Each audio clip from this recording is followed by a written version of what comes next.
Every NATO ally has an obligation to be able to defend their own territory.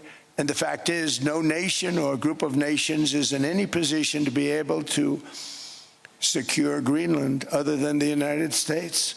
We're a great power, much greater than people even understand.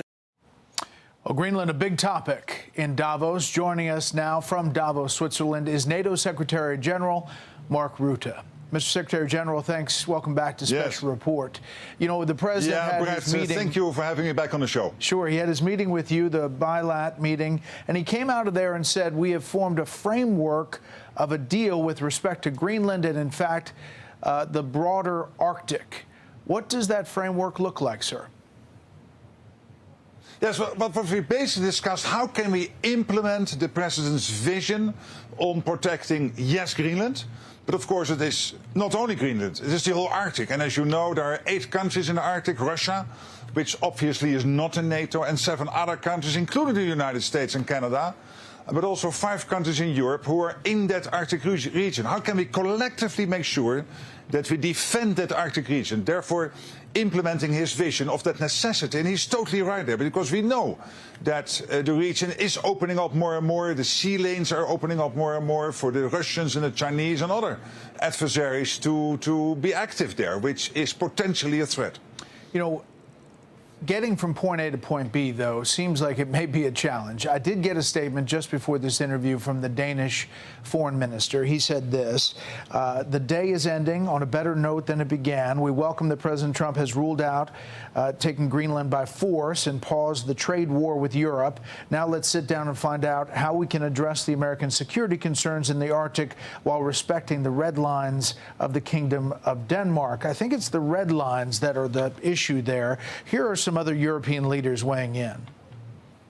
I think it's sad and totally absurd that we have an American president who's blackmailing the rest of us, trying to get a piece of land. So many red lines are being crossed that you have the choice between your self-respect. Being a happy vassal is one thing, being a miserable slave is something else. Well, it's some tough words there from Davos. How do you get to yes, Mr. Secretary General? Well, I mean, what is at stake here, as I said, is basically 2 things we have to work on. One is to make sure that the Arctic is protected. This is our 7 allies, including the United States, working on that, implementing that part of what the President has been pushing for. I would argue tonight with you on this program. He was the one who brought the whole of Europe and Canada up to this famous 5% at the NATO summit in The Hague, which is crucial for us to equalize our spending with the US, but also to protect ourselves. And this is the framework which you see in his post. We will work on. So I hear you on that and expanding maybe U.S. military presence, but what I don't hear is Greenland still, is it still under the Kingdom of Denmark in this framework deal?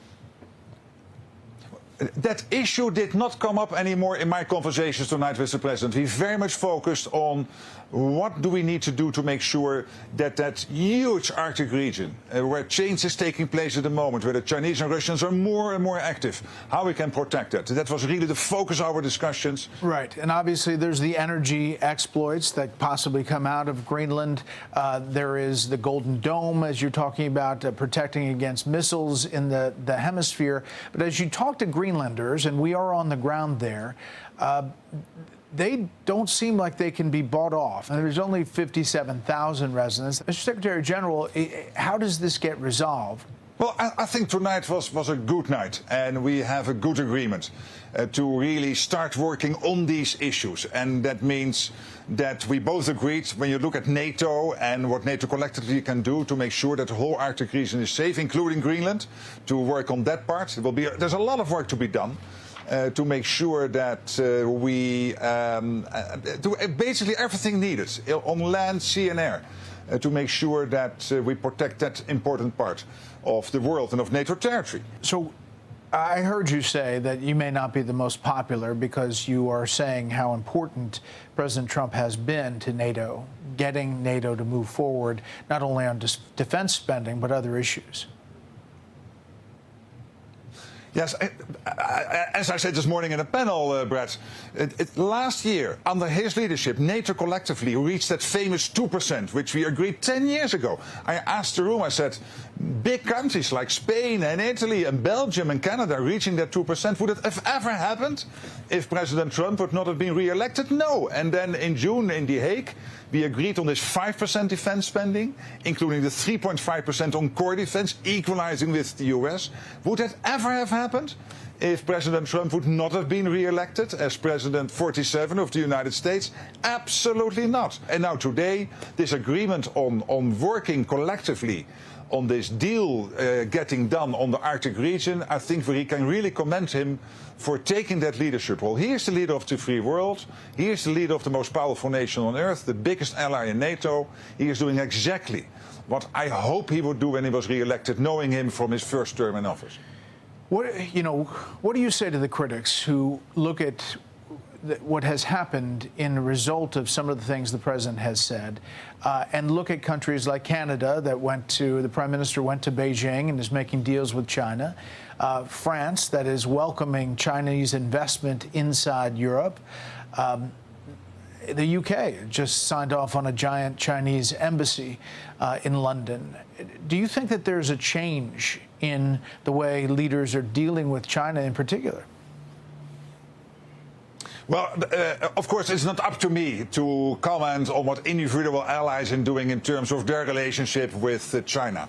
I think collectively as NATO, we have a position. The position is that we should not be naive. I can tell you, Brett, these huge investments the Chinese are making in the military are not there to organize parades in Beijing, as the military in Russia are not there to organize parades in Moscow. They are there to be used. Russia is using them against the Ukrainians. And China, we know their ambitions in the Indo-Pacific. And again, here it is the United States who is playing a huge role here to make sure that the Indo-Pacific stays safe. And as NATO and the Indo-Pacific, under President Trump's leadership, we work more and more together. And finally, when you leave today in Davos, you feel optimistic about the situation with Greenland, that you have this framework, that you're going to a next step, even though the Kingdom of Denmark is pretty adamant that they're not relinquishing Greenland?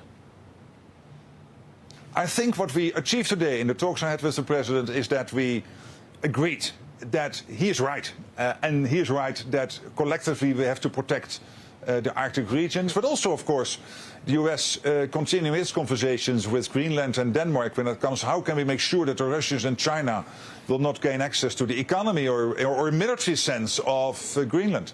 I think that was a very good outcome. There's still a lot of work to be done. We'll do it step by step, but of course working fast, but also with thoughtful diplomacy, we will get this done.